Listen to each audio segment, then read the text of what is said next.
What's happening, people? Welcome back to the Sound Design channel. My name is La. Today we're going to look at this really nice chord pluck, which is made in Serum. Let's have a listen.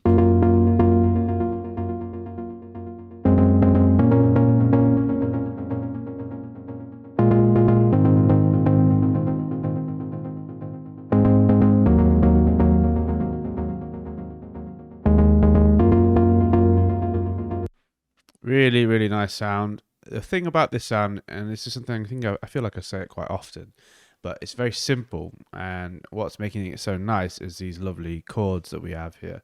So the chords and the MIDI is taken from the new Melodic Techno Dimensions pack, which I'll link down below. If you want to learn about music theory and how to write nice chords like this, there is some really great courses as well, which I'll link down below on music theory and harmony and things like that. So you guys can check them out, so you can write some similar chords yourself. So let's go into the actual sound design. So whenever you're making a sound like this, or something that has a lot of chords with it, it is quite good to just keep it relatively simple, as you're going to see. So we'll bring up both of them. So this is going to be our recreation here, which is I've just duplicated the MIDI down below, opened up a fresh patch of Serum.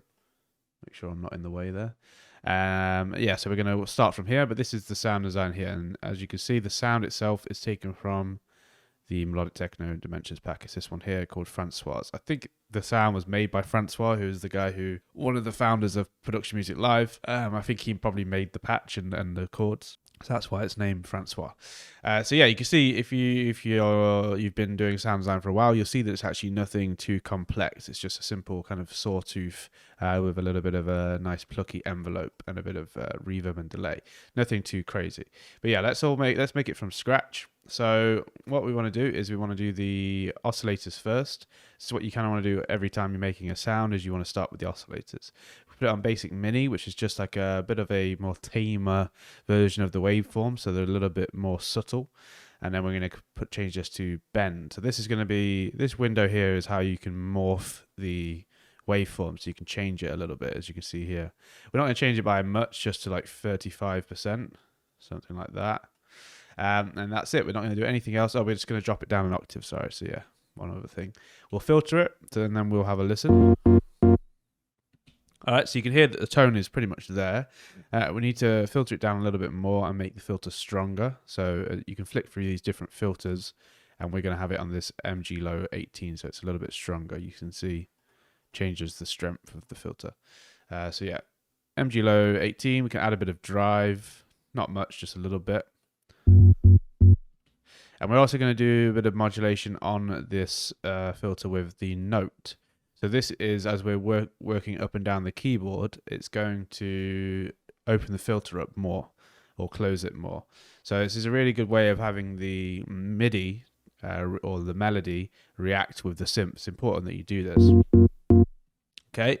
Next thing we need to do is controlling the envelope. So go down to the envelope section, envelope 1, and we're just going to close down the decay and the sustain a little bit, so it's kind of a bit of a plucky sound. Quite a lot of release, so about 600, around 600. The sustain is going to be a bit more. Decay 317, and then a bit more attack, so it's got a bit of a warping feeling, something like that. I'm just going to type in. It's quite hard to get it exactly the same, so 9.6. And no hold. Okay, so that's pretty much it. You can change this a little. I think this has been modified a little bit. And let's go to the envelope 2. So this is what's going to open the sound up. For this, we want it to be quite closed as well. Quite a lot of release, 2 seconds of release. And then we're going to have the attack at around 4 seconds, something like that. Let's type it. And then the decay is at 2 something. Yeah, around there. That should be all good. You can see this has been changed again. Oh, let's just move this and bring the sustain down. Okay, cool. This should sound the same. Let's bring it over.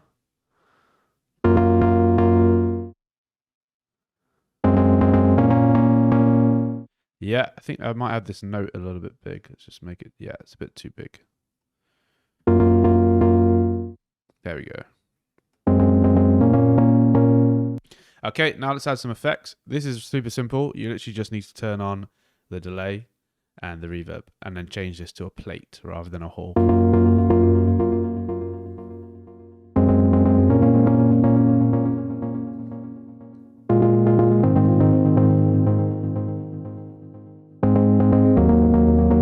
It's a little bit loud. I'm just gonna maybe reduce the drive a little bit and the volume a little bit.